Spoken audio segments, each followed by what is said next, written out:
Assalamualaikum warahmatullahi wabarakatuh. Bismillahirrahmanirrahim. Alhamdulillahirabbil alamin wassalatu wassalamu ala asyrafil anbiya'i wal mursalin wa ala alihi wa sahbihi ajmain. Asyhadu an la ilaha illallah wahdahu la syarikalah wa asyhadu anna Muhammadan abduhu wa rasuluh. Faqad qala Allah ta'ala fi kitabihil karim wa huwa asdaqul qailin. A'udzu billahi minasyaitonir rajim. Bismillahirrahmanirrahim. Wa daraballahu mathalan qaryatan kanat aminatan mutmainnah ya'tiha rizquha ragadan min kulli makan fakafarat bi an'amillah fa'adzaqahallah libasal ju'i wal khaufi bima kanu yasnaun. Shadaqallahul azim. Muslimin dan muslimat yang dimuliakan oleh Allah Subhanahu wa taala. Mari sama-sama kita merenung kenapa bencana dan musibah dan cobaan di 2020 ini betul-betul bahkan oleh sebahagian besar masyarakat di dunia ini adalah sangat berat sekali.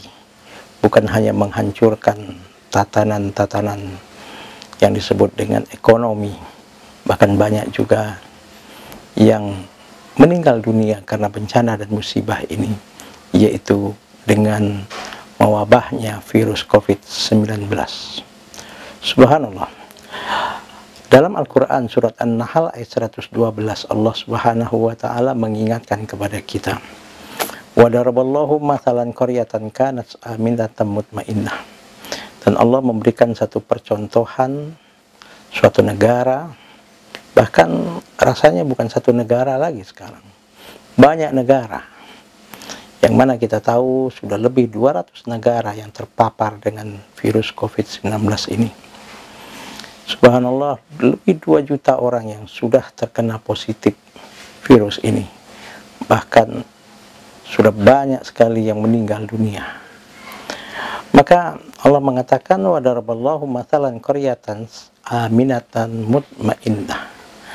Dan Allah memberikan satu percontohan negara yang tadinya aman. Bahkan hidup di dunia tersebut, di negara tersebut, betul-betul tenang dan tentram.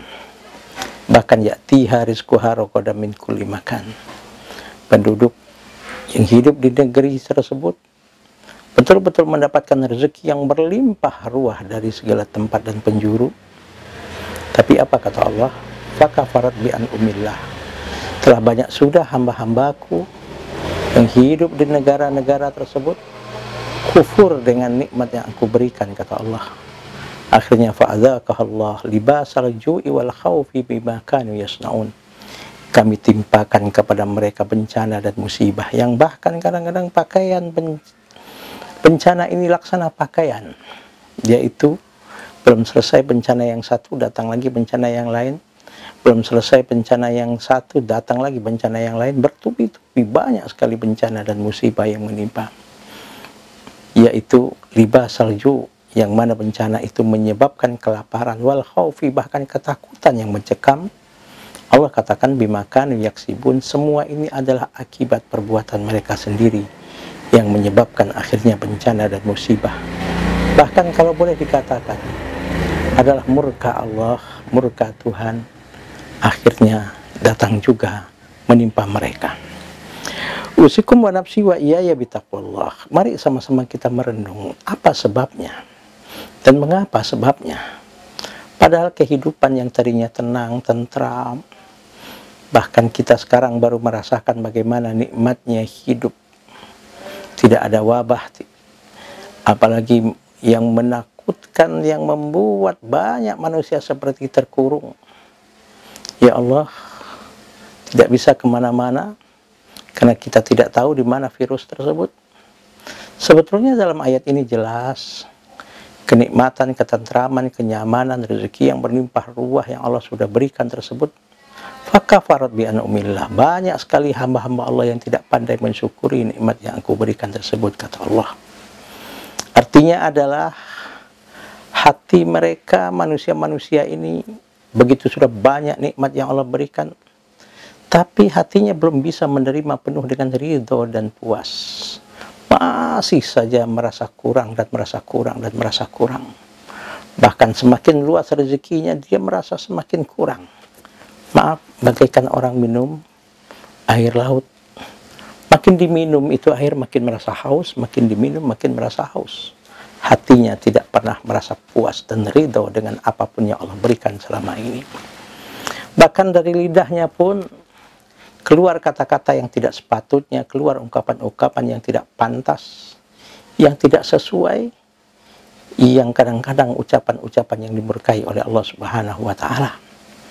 Bahkan nikmat-nikmat yang Allah anugerahkan, nikmat-nikmat yang Allah amanahkan, nikmat aman, nikmat tentram, nikmat rezeki yang berlimpah ruah, makanan, buah-buahan di mana-mana.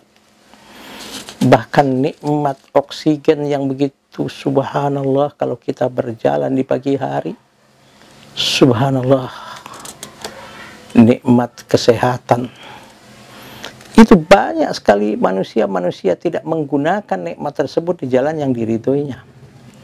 Kecerdasan otak yang Allah Subhanahu wa Ta'ala berikan, kecerdasan otak tidak digunakan untuk mengeluarkan ide-ide dan pemikiran yang mencerahkan, ide-ide dan pemikiran yang mendatangkan manfaat. Justru yang keluar adalah ide-ide yang kadang-kadang menyebabkan murkanya Allah, ide-ide dan pemikiran-pemikiran yang membuat orang banyak tersesat dengan ide dan pemikirannya. Diberikan oleh Allah Subhanahu wa Ta'ala misalnya kepandaian ilmunya tidak digunakan untuk hal-hal yang baik dan bermanfaat. Diamanahkan oleh Allah Subhanahu wa Ta'ala kesehatan pada badannya, pada tubuhnya. Justru waktu sehatnya diisi untuk dosa dan maksiat. Kakinya dilangkahkan ke tempat dosa dan maksiat. Diamanahkan oleh Allah Subhanahu wa Ta'ala jabatan. Dengan jabatannya dia lupa diri, sombong dan angkuh, bahkan merasa paling berkuasa, merasa paling hebat. Dan banyak orang yang dizoliminya, dan banyak orang yang sengsara dan menderita akibat keputusan-keputusan yang diamanahkan, yang dikeluarkan dari apa yang disebut dengan ide dan pemikirannya, dan dari kebijakan-kebijakan yang dilakukannya. Maka semuanya ini adalah sebagai bahan renungan kepada kita, kenapa Allah Subhanahu wa Ta'ala menurunkan bencana dan musibah begini merata. Boleh jadi karena sudah begitu banyak manusia ini durhaka, karena sudah begitu banyak manusia ini tidak mengindahkan lagi hukum Allah, karena sudah banyak manusia ini justru bangga dengan dosa, maksiat dan kemungkaran yang dilakukan. Maka Allah katakan, wa daraballahu mathalan qaryatan kanat aminatan mutmainnah. Dulunya kehidupan, yaitu kehidupan yang aman dan kehidupan yang tentram. Bahkan ya'tiha rizquha ragadan min kulli makan. Rezeki didatangkan oleh Allah dari segala tempat dan penjuru begitu berlimpah. Tapi fakafarat bi'naumillah. Banyak manusia ini yang kufur dengan nikmat Allah. Akhirnya fa'adzaqahallah libasal ju'i wal khaufi bima kanu yasnaun. Allah timpakan berbagai macam bencana dan musibah, kelaparan, ketakutan yang mencekam karena perbuatan mereka. Maka sekarang bulan Ramadan, yang kita tahu bulan Ramadan adalah bulan yang penuh dengan keberkahan.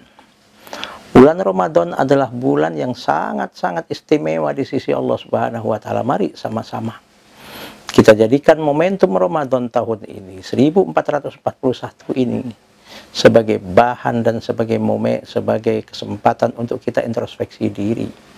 Agar apa? Agar tujuan kenapa Allah mewajibkan kepada kita melakukan ibadah puasa di bulan Ramadan ini betul-betul tercapai. Yaitu la'allakum tattaqun. Yang Allah katakan, yang Allah inginkan dari perintah puasa ini adalah bagaimana puasa ini mampu membentuk kita dan mengantarkan kita menjadi hamba-hamba yang bertakwa kepada Allah dengan sebenar-benarnya takwa. Dan insya Allah kalau betul-betul kita dengan gemblengan dari Allah Subhanahu wa Ta'ala di bulan Ramadan yang penuh berkah satu bulan ini, mampu membuat kita menjadi hamba-hamba yang bertakwa kepada Allah, menjadi pemimpin-pemimpin yang bertakwa, menjadi politisi-politisi yang bertakwa, menjadi orang kaya yang bertakwa, menjadi orang alim berilmu, menjadi orang alim dan berilmu yang bertakwa kepada Allah. Apapun profesi kita dan dimanapun kita berada, yakinlah kalau kita menjadi hamba-hamba Allah yang muttaqin, menjadi pengusaha-pengusaha yang bertakwa, menjadi pemimpin-pemimpin yang bertakwa, aparat penegak hukum yang bertakwa, ibu rumah tangga yang bertakwa. Artinya adalah betul-betul apa yang diinginkan oleh Allah dari puasa kita ini tercapai, insya Allah. Kita akan bisa keluar dan insya Allah, Allah pasti memberikan solusi dan jalan keluar atas kesulitan yang sedang kita hadapi ini. Maka mari sama-sama Ramadan ini kita jadikan momentum untuk membentuk kita menjadi hamba-hamba Allah yang muttaqin. Jadi insya Allah dengan ketakwaan tersebut Allah berikan solusi dan jalan keluar atas segala persoalan yang kita hadapi sebagaimana janji Allah, wa may yattaqillaha yaj'al lahu makhraja wa yarzuqhu min haitsu la yahtasib. Barang siapa yang bertakwa kepada Allah, maka Allah tidak akan biarkan dia dalam keadaan sengsara, Allah tidak biarkan dia dalam keadaan menderita, Allah tidak akan biarkan dia dalam keadaan sulit. Pasti Allah berikan solusi dan jalan keluar. Bahkan bukan itu saja, Allah akan bukakan pintu rezeki yang kita tidak, bahkan pintu-pintu rezeki yang kita tidak sangka-sangka. Nah, mudah-mudahan ini menjadi renungan bagi kita, dan mudah-mudahan puasa Ramadan ini betul-betul kita bisa manfaatkan dan optimalkan sehingga mampu membuat kita menjadi hambanya yang paling mulia di hadapan Allah. Inna akramakum indallahi atqakum. Sesungguhnya yang paling mulia di antara kalian di hadapanku, kata Allah, di sisiku adalah yang paling mulia. Itu adalah orang-orang yang paling tinggi nilai takwanya di hadapan Allah. Dan mudah-mudahan dengan hasil puasa di bulan Ramadan dan ibadah-ibadah yang kita lakukan di bulan Ramadan ini mampu membawa kita dan membentuk kita menjadi hamba-hamba yang bertakwa, sehingga kita cepat bisa keluar dari berbagai macam persoalan ini, khususnya wabah COVID-19 ini. Yakinlah, Allah Subhanahu wa Ta'ala pasti akan memberikan pertolongan kepada hambanya, dan pasti akan memberikan solusi dan jalan keluar kepada hambanya yang bertakwa tersebut. Maaf lahir batin, subhanakallahumma wa bihamdika, asyhadu an la ilaha illa anta, astaghfiruka wa atubu ilaik.